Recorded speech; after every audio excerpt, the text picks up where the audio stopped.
Aaron is so excited Mamavi is back. When I came back yesterday, he didn't say anything to me. Like he hasn't even seen me. I'm his sugar mommy. You be claiming posts that you cannot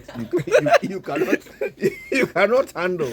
Anyway, so today the back and forth between the NPP aspirants continues after somebody took a jab at some strategist or the other. Dr. Bawumia is also saying NPP Flagbearer Race. We need someone with experience and humility to retain power, not a rich man. Oh. But can't a rich man be humble? But he says we don't need a rich man. Why? What's wrong with being rich? You see, you don't need somebody who you need somebody who is humble, right? Yes, and experience. And not a rich But man. Are we saying that man. rich people are not humble? Oh, he's saying that even if you are humble and experienced, but you are a rich man, they don't need you. Well, I'm not sure that's what he wants to communicate. I think there must be a lot more context to it. Yeah. There must be a lot more context to it. But I suppose the idea here is that he's taking a jab at a particular candidate, which means that... Who's rich? Who is rich, yes. Which means that now the main actors are sort of emerging, right?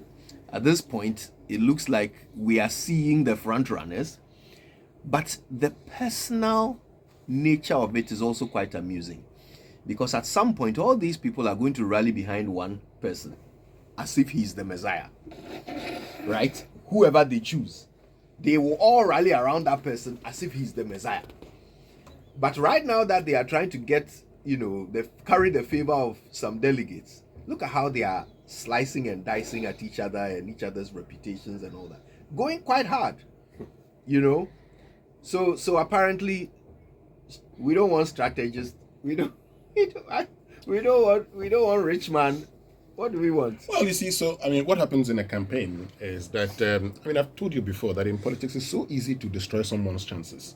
It's so easy. You can actually destroy someone's chances in an election, but it's so difficult sometimes to get somebody to win an election. These are things you would see, but this is a challenge. And when you do these things, you actually give your opponents a lot of missiles against you the next time. Because, okay, you say you need a strategist, and it says, who is a strategist? When you came into office, touting your economic credentials, the cedi was $1 to 4 cedis. Today is $1 to 12. Is that strategy? Is that, the trait of a good strategist? Well, maybe it wasn't his strategy. Well, but you see, the thing about politics, Kojo, is that for me, and we've said this when we're studying semantics, when we're doing meaning, we've said, because I am not in your head, I don't know how you think. But what you say is what I'll use to judge you. Because so if you, for instance, if Nana Dodanko Akufo-Addo in Kumasi said that one of the key persons who helped Kufuor to achieve the stabilization of the Ghana cedi was Dr. Bawumia. And that is why he was bringing him into government. And if Dr. Bawumia, after 100 days or more, talks about how he actually arrested the dollar under key, handed it over to the IGP, and he consistently, in town hall meetings, talks about how, the NPP has achieved what no government has achieved, then I can reasonably say that anything that is happening today, we also would say, oh, Dr. Bawumia, you know something about it. Because at the time, he was touting the NPP's achievements. He was the one who was being pushed out there to go ahead and say, we have done this, we've done that, we've done this, we've done that. Today, when things are not going well, of course, we know that success has a lot of friends and siblings. Failure has none. But the people who were there to claim success must be there again to say, I have taken the economy this low. And so that's Kennedy Japan's point. Look, if the NPP is serious about breaking the 8, they just don't have to be telling them, oh, watch how you speak. There should be a meeting by now. And that is why, for instance, look, if I were in the NPP, I would have reduced the number to 5. Yes. The number of candidates? Oh, why isn't that what they are going to do? No. I'll not even do super delegates. Vetting 5. Vetting 5. Straight up, let's go. So who should? But vetting is a process. It's a process. There's a standard to be met. There's a mark. Top 5 will go. No, there's a standard to be top met. 5 will go. If they all meet the standard, top 5 will go. Reduce it to 5 there and there. and then let's move on. You understand? Or hold discussions with them. Look, people just can't come and say, me, I still want to contest. Me, I still want to contest. In fact, the party could have even learned from the American system. By the time they do the first regional, delegates conference, if you get to, nobody will tell you to step down. As it stands, by the 26th, by the 4th, the NPP would have damaged itself.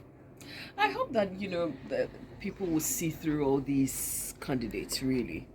I'm just reading through what the vice president was saying to the delegates, and I don't see, it's about Break the 8 is about I am the best person to win against Mahama. Where is Ghana in this conversation? Where is the reason for this? Oh no, they're talking to delegates. I get it, but doesn't it start there? No. So you see, that's the thing. You have to know your audience. No. Listen, let me. So what it means, Kojo, is that this whole thing is just some charade. Like, it's just pick an act. Look, pick an act. Thank you. They will worry about you when they need you. They need to worry. No, I'm not even saying worry about me. Worry about the state, but the nation. That's what I'm saying. The nation. That's what I'm saying. They will worry about the nation when they need the nation to vote for them. Right now, they need we are just to vote for them. No, but of course. This is the point I'm trying to make. No, but Kojo, you see, in other jurisdictions. No, but in other jurisdictions. But it's a shame. We haven't learned. In other jurisdictions, if the U.S. starts a Republican, if they start their elections for Republican candidates, the conversation is not about the Republican Party. Exactly. It's about America. Exactly. So the Republican is choosing a candidate who's best for America, a candidate they believe can win the elections, but a candidate who's also seen as best for the country. Yeah. It's something we can also do. And you've seen, for instance, someone like Alan Chemanting opening up his campaign to say, these are Debers, open to all Ghanaians. You can come and sit there, including delegates. Because he is also pushing his political party. His strategy is that I'll push the party to vote for me because I think that I'm the best person for Ghana. So he has a campaign message. He opens it up and says, this is what I intend to do for Ghana. This is what I intend to do for the party.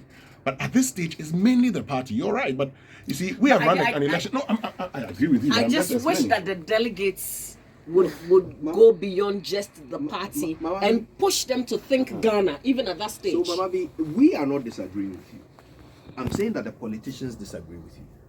So that's what I'm saying. We don't disagree. I actually think that if a politician from this point was speaking national, was being presidential, it would convince delegates just as well.